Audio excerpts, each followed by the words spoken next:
Hola amigos, this is Somveer and welcome to my channel Mechanics Dude, where we work on different mechanical projects and coding projects. In this video we are going to build a machine learning model using TensorFlow to generate some text. This is our second video in chatbot build series. I am completely new to machine learning field and TensorFlow and NLP, so I am trying to understand different concepts of machine learning NLP to create my own chatbot. In previous video we tried to create a model where we use a text to analyze its sentiment, whether it is positive or negative. In case you have missed the video, you can watch it here or here. So without any delay, let's dive into the video. So guys, we are using Google Colab Notebook to build our model.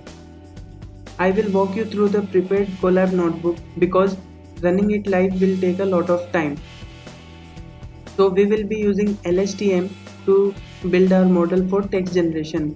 There are two types of text generation. First is character based text generation, where we will use each character to train the model and the generation will be in character form only. Next is word based text generation, where words will be converted into tokens and these tokens will be used in training the model and the generation will be in word form only. Before moving forward, we need to know some mechanics of text generation model.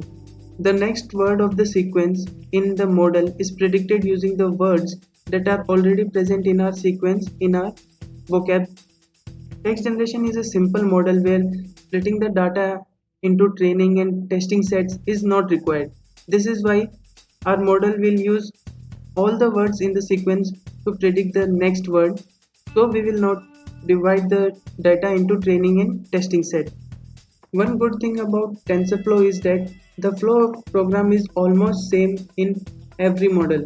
First we will load the data, we will perform pre-processing steps on the data, we will build our model, we will fit our model on our X and Y, we will evaluate our model, we will predict the values, and after that in the last step we will save the model. So we are having our data on Google Drive, so we will use Drive from google.colab so that we can mount our drive into this. If we run it, we will get a link, and if we click on it, it will redirect us to sign in our Google account. If we sign in, it will ask us to allow the process. We click allow, and then it will give us a code that we have to copy from here and paste it in the given area. If we press enter, we can see the message as mounted at the location given. Then we import TensorFlow, Pandas and NumPy. After importing all the necessary libraries, we will read our data.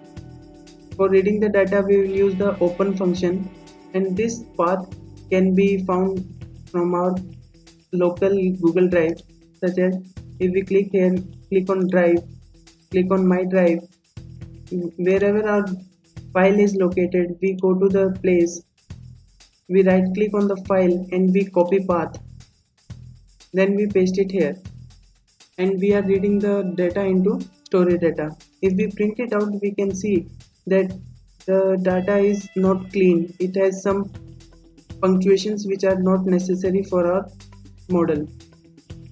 So I am importing regular expressions and I am defining a function which will use the regular expressions sub function and replace all the unnecessary punctuations and letters into blank string.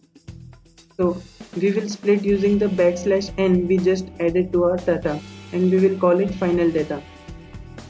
And now we will see that the data we are getting is both clean and in a list form. It don't have any punctuations or any unnecessary text. Then we import tokenizer and paired sequences. We instantiate the tokenizer and we fit it on the text. To get the vocab size, we will use the word index function of tokenizer. Note that we are adding 1 to the vocab size because the index starts from 1 not 0. And also we will get uniformity across our model. So before moving on to the next step, I want you to know something. Suppose we have a sentence, two roads diverged in a yellow wood. We will use the first part of the sentence to use the last part of the sentence. This is similar to forecasting, and we are using this concept here to generate text. So if we have a sentence, two roads diverge in a yellow wood, and when we convert it into tokens, the sequence will be like this. So the concept here we are using is, if we have single word, we can use it to predict the next word. So for that, at least we will have a combination of two or more than two words, because we are using the last word as the prediction. We are using the first word to predict the second word. So we can't have one word, we have to start with two words. And suppose we have a combination of these two words, we will need to predict 114. If we have combination of these three, we will need to predict this one, and so on. So in the next step, we will use the text to sequences to turn sentences into sequence, and we will use the above approach to get the same result. Now we will use max function to get the maximum length of the sequence, and we will use this length in the padding process. So in the next process, we pad our sequences with the maximum length we just acquired. In the next step, we will convert our sequences into X and labels. X will be the part of the sentence excluding the last word, and the last word will be considered as label, and this label will be used to hot encode the Y in next steps.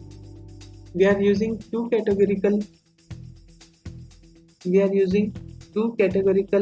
from tensorflow.keras.utils so that we can convert the labels into categorical form as Y.